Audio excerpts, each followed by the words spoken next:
What's going on, fellow vets? Brian Reese, the VA Claims Insider, coming at you live from Austin, Texas. And in this short video, I'm going to be answering the question, how do I increase my VA disability rating? Okay, these are 6 proven paths to a higher VA disability rating. Now, if you need some help, we offer a ton of free resources on our website at vaclaimsinsider.com. If you'd like to work with an expert, you can also sign up for our VA Claims Insider Elite program, and you can start free today.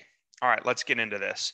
So why does this matter? Well, this is a big deal because the difference between a 100% VA rating and say a 90% VA rating is significant. Okay, take a look at this. So these are the rates for 2022. 100% VA disability rating is worth at least an extra $1,333.54 each month versus the 90% VA rating. Okay, now obviously at the lower ratings, the compensation is less. But if you're looking to increase your VA rating because your conditions have gotten worse and you believe that you're owed a higher VA rating and more compensation by law, stay tuned because I'm going to jump into the 6 steps. Now, first and foremost, this was a new chart that we created, and I call it the VA Claims Insider Golden Circle. Okay, these are really the 4 elements of every successful VA disability compensation claim. Number 1, you must have a medical diagnosis of the disability condition somewhere in a medical record. Now, a current diagnosis is better. Now, what I mean by a current diagnosis is in the last 12 months. Okay, that's number 1. If you don't have a medical diagnosis and you go to file a VA disability claim, I can virtually guarantee you you're going to get denied. Okay, the second thing is there must be some type of evidence of an in-service event, injury, disease, or aggravation. Okay, now typically that's in a service record, but it can also come in the form of a personal statement, a statement in support of a claim, maybe a buddy who witnessed a particular event, injury, disease, or aggravation can shine some light on what happened and write a personal statement on your behalf. So that's number 2. There's got to be some type of evidence in a medical record or documentation through a layperson via lay evidence, whether it's a statement in support of a claim or a buddy letter, that some event happened, something caused the injury. And then the third part is there must be a nexus between number 1 and number 2. Now, nexus means link or connection. Okay, now the law actually states via competent medical evidence. What does that mean? That means something like a medical record. Okay, there has to show a nexus between event number 1 and number 2. Now, a personal statement and a buddy letter can also help prove your nexus. But what can really put you over the top for number 3 is something called a nexus letter. Okay, now that's where a private provider writes their medical opinion, their independent medical opinion as to the likelihood that your disability was caused or made worse by your military service. Okay, it's critical. And then the last part, this is what determines your VA disability rating percentage. Okay, the severity of your symptoms in terms of frequency, severity, and duration. Frequency means how often does it happen? Severity means how bad is it? And the duration is how long does it last? Okay. All right, so path number 1 to increase an existing VA rating, you can file for increased disability on conditions that are already service connected. Okay, so let's say you go in your va.gov account and you have conditions that are rated at 0% or higher, but you believe they're worse. The only thing you have to do is file for an increase on those conditions. So for example, let's say you have a 30% VA rating for PTSD, but you believe that the preponderance of your symptoms meet a higher criteria, say the 50% or the 70% rating by law, you can simply file for an increase and upload medical evidence of your current symptoms. Now, here's a pro tip on number 1. The VA has something called a duty to assist. Okay, now what that means is they're supposed to go out and obtain any necessary medical and or personnel documentation to help them make a rating decision. Okay, now the VA is required to obtain your military personnel records, your service treatment records, those are your medical records from active service, and your VA medical records. Okay, so you don't have to upload those unless you want to. Path number 2, file for new primary disability conditions for direct service connection. What this means is you have a new disability condition that you think was caused or made worse by your active duty military service. Now, all you got to do is open a new claim on va.gov and you select the option for direct service connection. Okay, so for example, maybe you have gastroesophageal reflux disease, GERD, that's directly due to your military service. It's in your service treatment records. You're suffering from it, but you've never filed a claim for it. Now, this last bullet is so important. It's never too late to file a disability claim, okay? Direct service connection. This is a did you know frequently asked question. Direct service connection means that a particular disease or injury was incurred in service. Now, there's the 3 key elements. You have a current disability, the event in service disease, injury, or aggravation. There's a nexus between number 1 and number 2, and you have symptoms. Okay, now look at that last part. Medical nexus opinion. Okay, it is imperative if you've been out of the military for longer than a year, I highly recommend that you get something called a medical nexus letter from a private provider to help prove that your disability was at least as likely as not due to service. Pro tip. Now, if you're going to go for direct service connection for a new condition, go and read through your service treatment records in detail. Okay. Now, there's some different sections in your service treatment records that you should go through. One is your active problem list. The second is the diagnosis history. And then you should also look for at least medical evidence of subjective complaints of the condition you're filing for.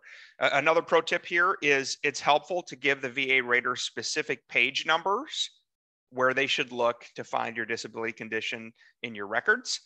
If you never went to the doctor for the condition while you were on active duty, you've got to explain in detail and talk about any in-service event, injury, or illnesses that led to the current condition. Again, a nexus letter is highly recommended for veterans who have been out of the military for more than 12 months. Path number 3 of 6, file a new secondary disability condition for secondary service connection.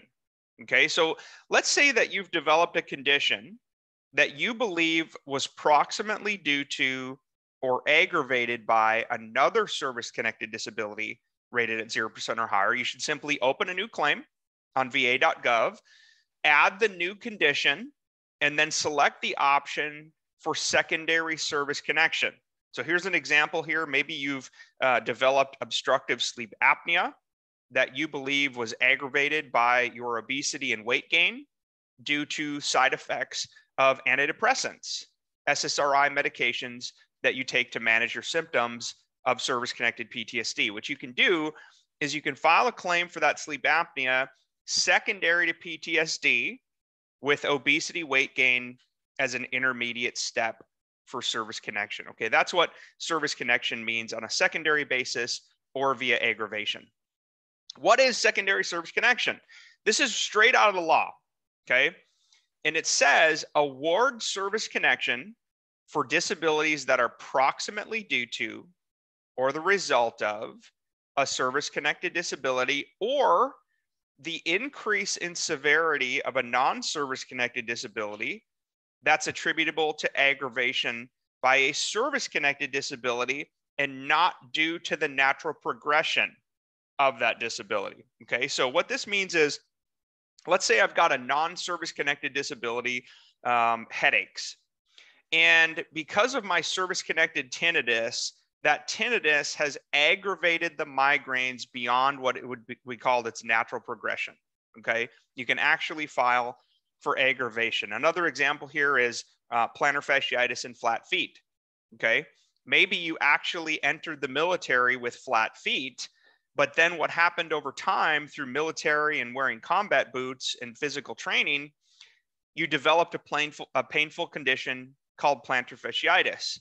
Okay, the military service aggravated the plantar fasciitis beyond its natural progression. You can file for secondary service connection via aggravation. Pro tip, a nexus letter is highly recommended to help you prove secondary service connection. The third element is competent medical evidence. You must have medical nexus evidence to prove that another service-connected disability led to the development of another disability. Okay, now if you want some expert level help, you can join our premier education-based coaching and consulting program called VA Claims Insider Elite. You can start free today, okay, and you'll get to connect with a VA claim expert trained in my process in a matter of minutes, okay? And if you want, this is completely optional. We have a network of independent medical providers who, based upon the evidence of record and if warranted and wanted, might be able to produce nexus letters for you at reduced rates, okay? You want to get started, you can do it right now at vaclaimsinsider.com. All right, path number 4 of 6.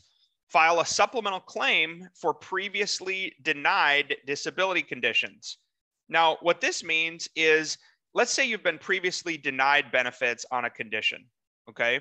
One of the appeal options is something called a supplemental claim. Now, you can file a supplemental claim at any time. However, we recommend that you file within 1 year of the actual date, okay? Now, one thing to note on the supplemental claim lane is that you can file a supplemental claim at any time, okay? What we recommend is that you file within 1 year, okay, of the date on your VA rating decision letter. But again, you can do it at any time. The main benefit of the supplemental claim is that you can upload new and relevant evidence not previously considered. This is important. Okay, remember, appeal lane number 1 is the higher level review. You cannot submit new and relevant evidence under the supplemental or under the higher level review. Under the supplemental claim, you can. Okay, now new evidence is evidence that was not previously part of the record before the adjudicators. Okay, so it wasn't presented to the VA or the raters. Relevant evidence is any information that tends to prove or disprove a matter at issue in a claim. Now, here's some examples of new and relevant evidence. Things like new medical records, a new privately prepared DBQ, a new nexus letter, a new statement in support of a claim, or a new buddy letter. Okay, those would all be considered new and relevant evidence. Now, what's really awesome is with the VA Direct Upload tool, you can actually file your supplemental claim online. And within about a week of filing it in the VA Direct Upload tool, you'll see it in your profile on va.gov. Pro tip, again, a nexus letter is highly recommended for your supplemental claim. Why? The VA's already denied you. Okay, they've probably denied you service connection. Now, again, you need a nexus letter.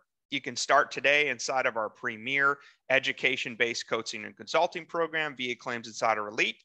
Start free today, connect with a VA claim expert, and you can get high-quality nexus letters at reduced rates if wanted and warranted by the evidence. Again, it's a free 3-step intake.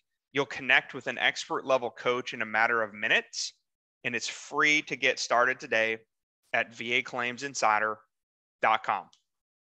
Path number 5, file for presumptive disability conditions. Now, a presumptive condition is one that the VA presumes to be service connected, even if there's no specific causation or nexus for service connection.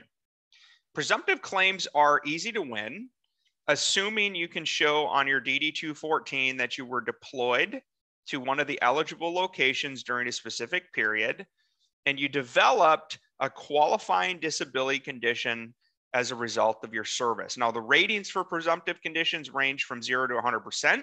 It depends on the condition as well as the severity of your symptoms. Now, there's really 4 categories of veterans who qualify for presumptive conditions: Vietnam vets, atomic veterans, Gulf War veterans, and then Gulf War veterans exposed to burn pits. Okay, the burn pit exposure is the new presumptive listing. Pro tip, write a statement in support of a claim for your presumptive condition and tell the rater these three things. Okay, just tell them where they can find your diagnosis of the disability by page number. 2, where to look on your DD-214 for the dates and locations of your military deployment. Because remember, the VA is presuming it's due to your service. And then your current symptoms. Tell them what's going on in terms of frequency, severity, and duration, severity of symptoms. Okay, the final path number 6 of 6. Now, this is your last resort. And here's why I say it's your last resort. A lot of veterans come to us and they say, Brian, I still want to be able to work and I still want to be able to earn a decent income. Okay, which is great. Okay, if you can work, I think you should work. We all need something to do. Okay, I would only recommend filing for TDIU, total disability, individual unemployability, if you literally cannot hold substantially gainful employment due to your service-connected disabilities. Okay, now this is an extra scheduler rating called individual unemployability. Now, what it means is if you're eligible, you can get paid at the highest possible rating by law. That's 100% rate, even if your combined VA rating is less than 100%. So one kind of quick question to think about. Does your disability prevent you from holding down a steady job? This does not include being retired. Okay, you're not eligible if you're retired. If yes, you may be eligible to file a claim for total disability, individual unemployability. Okay, again, I say this as a last resort only because so many veterans come to us and say, Brian, I want to be able to hold a good job and I don't want my income to affect my disability. Okay, if that's you, don't file for this. On the other hand, if your service-connected disabilities prevent you from working, this might be a good option for you. Now, the pro tip here is the law discusses unemployability as the inability to maintain substantially gainful employment. Now, marginal or odd jobs are not considered to be substantially gainful employment. Now, the VA uses the Census Bureau's published poverty tables to determine income levels.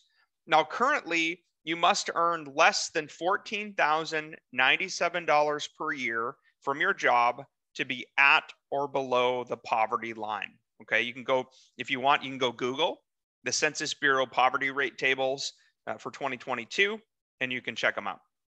All right, it was awesome. I had a blast presenting these 6 tips today, these 6 ways to increase your VA disability rating if eligible by law. And look, we're here to help. Okay, we're VA Claims Insider. We're VA claim experts. We're veterans helping veterans worldwide, and we'd love to serve you. Okay, now if you believe you deserve a higher rating, you can start free today. Connect with one of our experts at vaclaimsinsider.com. Pretty proud of our reviews. We've actually got over 2,000 5-star reviews now with an average of 4.7 and 4.8, depending on which service you look at. Okay, I look forward to seeing you inside the program. Brian Reese here, Air Force veteran, out from Austin, Texas. We'll talk to you real soon.